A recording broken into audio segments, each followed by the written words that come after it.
নমস্কার। শিল্পকর্ম আবৃত্তি চর্চা কেন্দ্রে আজকে কবিগুরুর 164তম জন্মতিথি আমরা পালন করছি। সেখানে আমার একটি নিবেদন, কবিগুরু রবীন্দ্রনাথ ঠাকুরের নির্ঝরের স্বপ্ন। নির্ঝরের স্বপ্নভঙ্গ কবিতাটি বলার আগে আমি দু চারটি কথার সম্পর্কে বলতে চাই যে নির্ঝর মানে কিন্তু ঝর্ণা, এবং কবিগুরু যেহেতু আমরা জানি যে পাহাড়ে থাকতে খুব পছন্দ করতেন, তিনি বাবার সাথে অনেক সময় ডালহৌসি, দার্জিলিং এসব জায়গায় থাকতে পছন্দ করতেন। তো আমার মনে হয় রবীন্দ্রনাথ এই পাহাড়ি ঝর্ণাকে খুব লক্ষ্য করতেন। সাধারণত ধর্ম এরকম হয় যে সে পাহাড়ের শিখর দেশ থেকে উৎপন্ন হবে এবং সে প্রাণচঞ্চল উচ্ছল করতে পাহাড়ের লাভে নেমে আসবে এবং তার সে একদিন নদী হবে এবং তারপর সে সাগরে গিয়ে এটাই তার জীবনের লক্ষ্য থাকে যে একটা পাহাড়ি ঝর্ণা। কিন্তু সেই নদী বয়ে চলে, পাহাড়ি ঝর্ণা বয়ে চলে, কিন্তু কোনো সময় যদি দেখা যায় সেই পাহাড়ের খাঁজে কোনো খাঁজ বা গর্ত বা কোনো গুহার মুখ পড়ে গেছে, তাহলে পাহাড়ি ঝর্ণা সেই গুহার ভিতরে যদি একবার প্রবেশ করে তার কিছুকালের জন্য সেই পাহাড়ি ঝর্ণা ঘুমের মধ্যে চলে যায়। এবং ঘুমের মধ্যে গিয়ে তার তো সেই প্রাণচঞ্চল গতি থাকে না, তখন সে হয়তো স্বপ্নের মধ্যে ভাবে যে যেদিন আমি বেরোবো সেদিন আমার মুক্তির একটা আনন্দ পাবো। এই স্বপ্নের মধ্যে সে ঘোরের মধ্যে থাকে, কিন্তু বছর পর বছর সে পাহাড়ের গুহার মধ্যে বন্দী থাকে এবং কোনো কোনো এক কারণে ভূমিকম্প হতে পারে বা পাহাড়ে কোনো একটা প্রাকৃতিক দুর্যোগ যদি সে কোনো গুহার থেকে সে পাথর সরে যায়, তাহলে সেই পাহাড়ি ঝর্ণা কিন্তু তার পথ দেখতে পায়।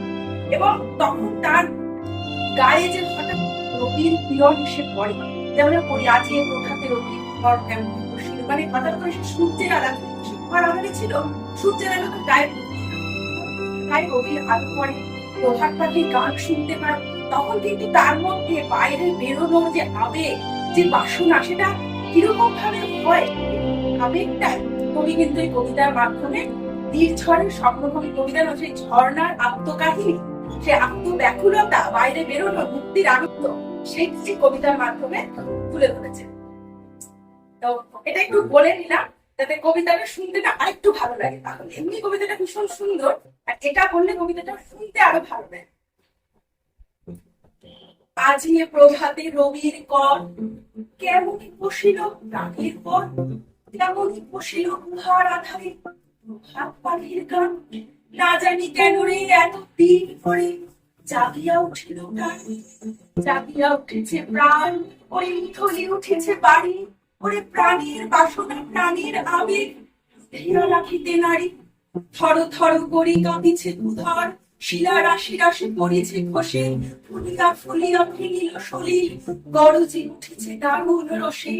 হেথায় কোথায় পাগলের প্রায় ঘুরিয়া ঘুরিয়া মাতিয়া বেড়ায়, বাহিরিতে চাঁদ দেখিতে না পায়, কোথায় কারার দ্বার, কেন রে বিধান পাশার কেন, চারিদিকে তোর বাদল কেন, ভাঙরে হৃদয় ভাঙরে বাঁধন, সাধরে আজকে প্রাণের সাধন, লহরীর পরে লহরী তুলিয়া আঘাতের পরে আঘাত কর, আত্মা যখন উঠেছে পরাণ, কিসের আধার কিসের পাষাণ,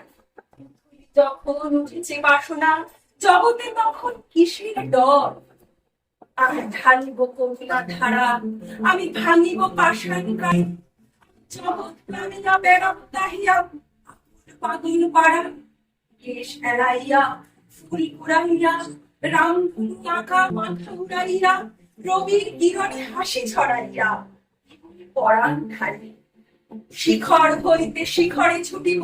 কুধর হইতে কুধরে হেসে খল খল হে কল কল, তালে তালে দেব তাল, এত কথা আছে এত গান আছে, আছে মোর, এত সুখ আছে এত স্বাদ আছে, প্রাণ হয়ে আছে কি জানি কি হলো আজি, জাগিয়া উঠিল প্রাণ, দূর হতে শুনি যেন মহাসাগরের গান, ওরে চারিদিকে মোর কি কারাগার ঘোর, কারা আঘাতে আঘাত কর, আজ কি গান গেয়েছে পাখি, এসেছে রবির পর।